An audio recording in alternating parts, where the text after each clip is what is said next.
खरं इकडे सगळं गोंधळ सुरू असताना अतुल सावे हे जे आहे ते या गाडीतून बसून जाताना आपल्याला पाहायला मिळतात आणि बाहेर जे आहे ते अतुल सावे यांच्यावर सुद्धा प्रचंड आक्रमकता होती आणि अशा पद्धतीने जे आहे ते अतुल सावे आता भाजप कार्यालयातून बाहेर पडले आणि त्यांची गाडी जी आहे ती या दिशेने गेल्या चित्र आपल्याला पाहायला मिळतं। त्यांच्या गाडीचा ताफा पोलिसांचा ताफा सुद्धा त्यांच्या या सगळ्या गाडीच्या मागे आपण पाहतोय। तर आपण पाहतोय या ठिकाणी अतुल सावे कार्यालयामधून निघालेले आहेत। एकीकडे आपण पाहतोय मोठ्या संख्येने त्यांच्या कार्यालयाबाहेर कार्यकर्त्यांनी गर्दी केलेली होती। तिकीट नाकारल्यामुळे हे सगळे कार्यकर्ते नाराज झालेले आहेत आणि अतुल सावे तिकीट नाकारण्यात आलं होतं आणि अतुल सावे जे ते इतके वेळ भाजप कार्यालयातच होते आणि आता ते इथून निघून गेलं चित्र आपल्याला पाहायला मिळते। पाहतोय भाजपमध्ये निष्ठावंतांना डावललं गेलंय असं कार्यकर्त्यांचं म्हणणं आहे। दुसरीकडे अतुल सावेंच्या कार्यालयाबाहेर या सगळ्या कार्यकर्त्यांनी गर्दी केलेली होती, मात्र सध्या आता अतुल सावे या कार्यालयामधून निघालेले आहेत। आपण या दृश्यांच्या माध्यमातून पाहतोय एकीकडे मोठा गोंधळ या कार्यालयाबाहेर कार्यकर्त्यांचा झालेला होता। आपल्या संतप्त प्रतिक्रिया त्यांनी या ठिकाणी TV9 मराठीच्या माध्यमातून व्यक्त केलेल्या आहेत आणि दुसरीकडे आता अतुल सावे या कार्यालयामधून निघालेले आपण पाहतोय। तर भाजपकडून हे अपेक्षित नसल्याची प्रतिक्रिया सुद्धा या कार्यकर्त्यांनी दिलेली होती आणि या नाराज कार्यकर्त्यांना आपले अश्रू सुद्धा अनावर झालेले, संतप्त प्रतिक्रिया त्यांनी या ठिकाणी व्यक्त केलेल्या आहेत। प्रभागांमधून 3 टर्म्स नगरसेवक राहिलेल्यांना सुद्धा उमेदवारी न मिळाल्यामुळे त्यांनी नाराजी व्यक्त केल्याचं या ठिकाणी प्रतिक्रियांच्या माध्यमातून सांगितलेलं आहे। अतुल सावे आता कार्यालयामधून निघालेले आहेत, आपण या दृश्यांमधून पाहतोय। तर दुसरीकडे अजून सुद्धा त्यांच्या कार्यालयाबाहेर कार्यकर्त्यांचा हा गोंधळ सुरू आहे। मोठ्या संख्येने कार्यकर्ते इथे जमलेले आहेत आणि त्या ठिकाणी पोलिसांचाही बंदोबस्त आहे।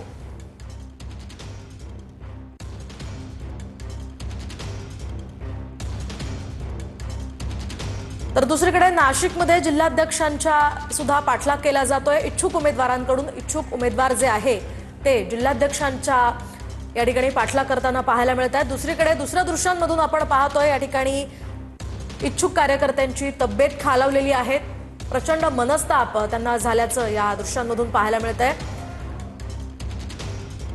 पोलिसही त्यांना समजावण्याचा प्रयत्न करतायत, मात्र समजण्याच्या मनस्थितीत हे कार्यकर्ते नसल्याचं पाहायला मिळत आहे। एकूणच मोठा गोंधळ सध्या छत्रपती संभाजीनगरात पाहायला मिळतोय। दुसऱ्या दृश्यांमधून आपण पाहतोय भाजपच्या जिल्हाध्यक्षांचा पाठलाग इच्छुक कार्यकर्ते करत असल्याचं या ठिकाणी नाशिकमध्ये पाहायला मिळतंय।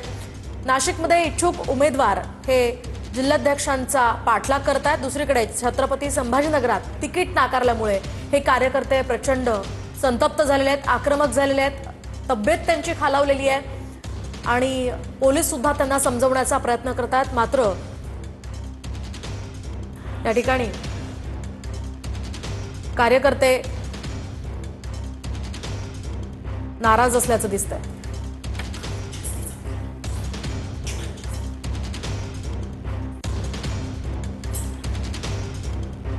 तर आपण पाहतोय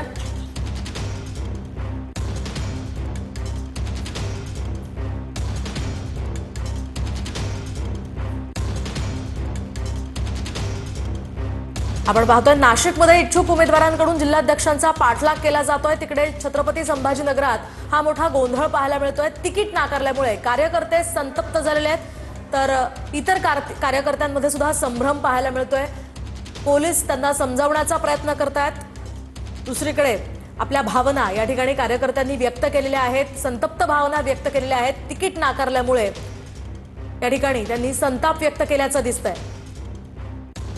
एबी फॉर्मसाठी इच्छुक उमेदवार जिल्हाध्यक्षांचा पाठलाग करताना पाहायला मिळतात। नाशिकमधली ही दृश्य आहेत। दरम्यान नाशिकमधून आपले प्रतिनिधी चंदन पुजाधिकारी आपल्यासोबत या संदर्भात फोन लाईनवरून जोडले गेलेले आहेत। चंदनजी, आपण पाहतोय इच्छुक उमेदवार जे आहेत ते जिल्हाध्यक्षांचा पाठलाग करत असल्याचं दिसतंय, काय अधिकची माहिती या संदर्भात?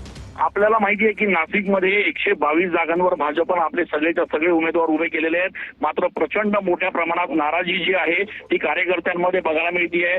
निष्ठावंतांचं तिकीट कापल्याची भावना जी आहे ती कार्यकर्त्यांमध्ये आहे। एबी फॉर्म दाखल करायला अवघे काही तास शिल्लक राहिलेले असताना सुद्धा अनेक इच्छुक उमेदवारांना एबी फॉर्म मिळालेले नाही आहेत आणि त्याच्यामुळे संतप्त झालेल्या कार्यकर्त्यांनी थेट शहराध्यक्ष सुनील केदार यांची गाडी अडवण्याचा प्रयत्न केला।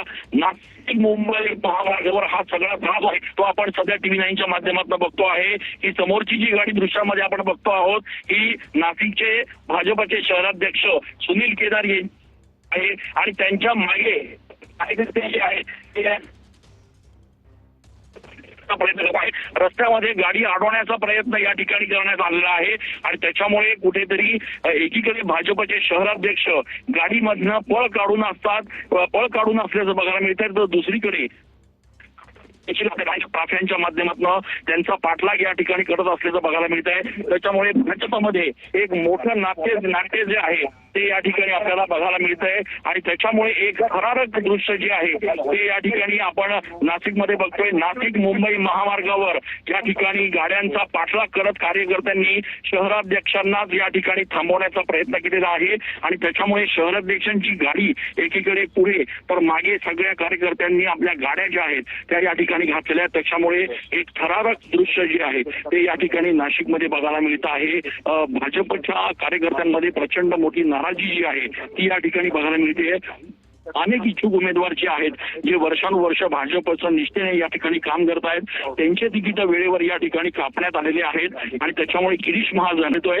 दुसरीकडे गिरीश महाजन हे देखील या ठिकाणी नॉट रिचेबल असल्याचं बघायला मिळत आहे. मात्र शहराध्यक्षांकडे जे एबी फॉर्म आहेत ते या ठिकाणी अद्याप मिळाले नाहीयेत आणि त्याच्यामुळे शहराध्यक्षांच्या गाडीचा पाठलाग जो आहे तो या ठिकाणी भाजपचे कार्यकर्ते करतायत. नाशिक मुंबई महामार्गावर हा संपूर्ण थरार जो आहे तो आपल्याला या ठिकाणी बघायला मिळतोय. त्याच्यामुळे या ठिकाणी शहराध्यक्षांच्या गाडीचा पाठलाग करणारे भाजपचे कार्यकर्ते जे आहेत त्यांनी मध्ये शहराध्यक्षांच्या गाडीचा ताफा देखील थांबवण्याचा प्रयत्न केला, त्यांना घेरण्याचा प्रयत्न केला.